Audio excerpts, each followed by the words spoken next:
bem-vindos a mais uma aula, melhor matéria do mundo, física para vocês. Vamos dar continuidade aí ao nosso estudo de transformações gasosas, tudo bem? Hoje eu vou trazer para vocês Lei de Charles ou Primeira Lei de Gay-Lussac. Depende aí do livro que você está estudando, pode ser que ele enuncie como Primeira Lei de Gay-Lussac ou enuncie como Lei de Charles. É a mesma coisa, é que o que acontece é que o Charles foi o primeiro a estudar essa lei, só que quem publicou a lei foi o Gay-Lussac, tudo bem? Então, depende do livro, você vai achar de formas diferentes, mas trata da mesma coisa.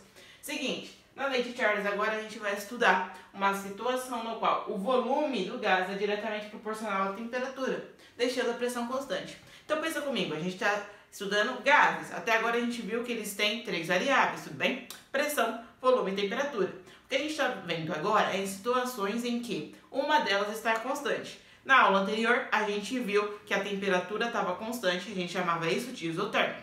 Na aula de hoje a pressão vai ser constante. Tudo bem? Então a gente vai chamar essa situação aqui de isobárica, tá? Vou escrever aqui para vocês. Isobárica. Da onde vem esse termo? Iso vem de igual, tudo bem? E bárica é pressão, tudo bem? Vem do grego. Então iso aqui é igual e bárica é pressão. Então é pressão igual, ou seja, constante a pressão. Então vamos lá. Se eu estou dizendo para você que o volume do gás é diretamente proporcional à temperatura, na hora de escrever na fórmula vai ficar assim.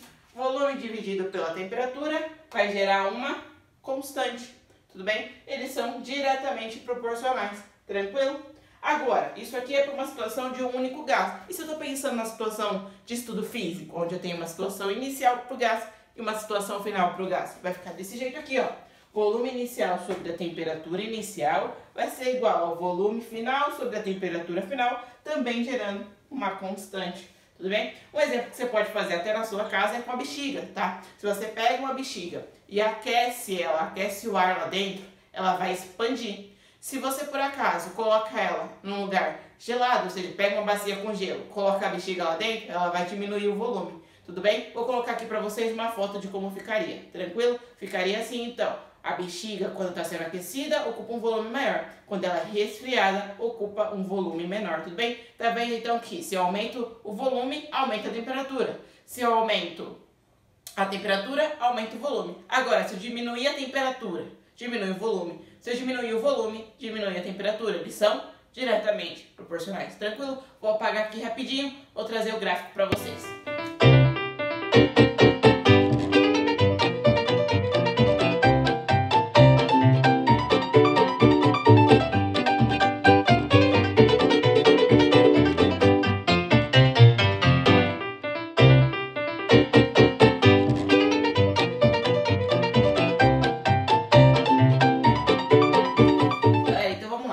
Seria o gráfico para uma transformação isobárica, tá? Para a primeira lei de Gay-Lussac, ou lei de Charles, tudo bem? Aí a gente teria um gráfico de volume por temperatura. Como eles são diretamente proporcionais, a gente teria aí uma reta gráfica, tudo bem? Então, toda vez que eu aumento o volume, eu aumento a temperatura. Por exemplo, se eu colocasse aqui, ó, um volume de 4 litros, por exemplo, e a temperatura de 30.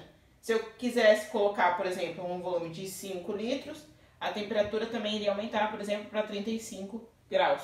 Tudo bem? Então, é diretamente proporcional. Toda vez que eu tenho uma transformação isobárica, a pressão é constante. Então, você sempre se lembra que quando eu falo transformação isobárica, pressão constante, eu teria uma reta gráfica, tudo bem? Não é possível aproximar o volume aqui de zero, por quê? Porque não existiria ali, né, um volume zero, tá? Mas ele chega muito, muito próximo aqui, tudo bem? Então, eu tenho um volume por temperatura, gera para mim uma transformação isobárica, uma reta contínua, porque eles são diretamente proporcionais. Então, graficamente, pra gente, a lei de Charles é descrita dessa forma. Na próxima aula, a gente vê a última lei, que é a lei de Gay-Lussac, segunda lei de Gay-Lussac.